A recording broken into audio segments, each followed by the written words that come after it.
Insiden yang hingga menewaskan seorang pekerja Bangaran Kasim, waya pengerjaan proyek jembatan Sulawesi II menjadi keprihatinan anggota Dewan Banjarmasin. Sisa waktu penyelesaian jembatan yang sekitar 2 bulan ini, maka keselamatan kerja sesuai dengan SOP haruslah dilaksanakan agar peristiwa ini kada terjadi lagi. Insiden hingga menewaskan seorang pekerja Bangaran Kasim wayah pengerjaan proyek jembatan Sulawesi II yang menghubungkan Banjarmasin Tengah ke Banjarmasin Utara nang habarnya terhimpit girder beton nang gugur wayah hendak dipasang tengah hari Minggu 23 Oktober 2022 sekitar pukul 14.40 WITA menjadi keprihatinan anggota Dewan Banjarmasin.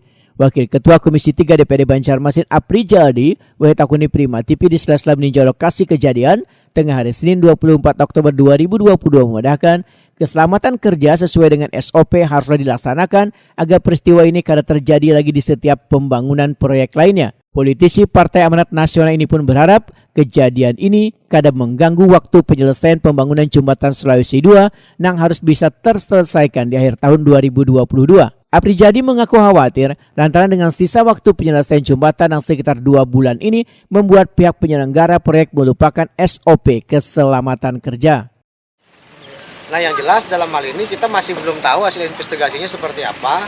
Ini proyek yang mungkin dilaksanakan di tahun APBD tahun 2021 ya, dilaksanakan 2022. Nah, makanya ini sudah masuk bulan Oktober. Kira-kira ini Desember harus sudah clear kan, seperti itu kalau menurut proses kontrak, tapi tolong koreksi nanti kalau dari saya kalau saya salah. Nah, khawatirnya gara-gara ini kejar-kejaran dengan yang namanya deadline, maka hal-hal yang bersifat keselamatan kerja itu terabaikan. Nah, maka dari itulah kami terus-menerus menghimbau kepada PUPR ini dalam hal perencanaan pengkajian itu harus benar-benar dilakukan sesuai dengan SOP yang ada. Jangan sampai nanti kita melaksanakan proyek ini tanpa mempertimbangkan faktor alam, tanpa mempertimbangkan faktor keselamatan, lalu lintas dan lain-lain. Ini harus terkoordinasi semuanya kan. Apri Jadi pun menghimbau Dinas PUPR Banjarmasin dalam setiap melakukan pengerjaan proyek harus melibatkan instansi atau SKPD terkait lainnya supaya proyek yang dikerjakan bisa berjalan mulus dan sesuai dengan waktu yang telah diwacanakan. Dalam suatu proyek itu bukan cuma PUPR sebenarnya yang bertanggung jawab. Di sini juga harus ada Dishub, ada Satpol PP yang mengamankan lokasi di lapangan kan.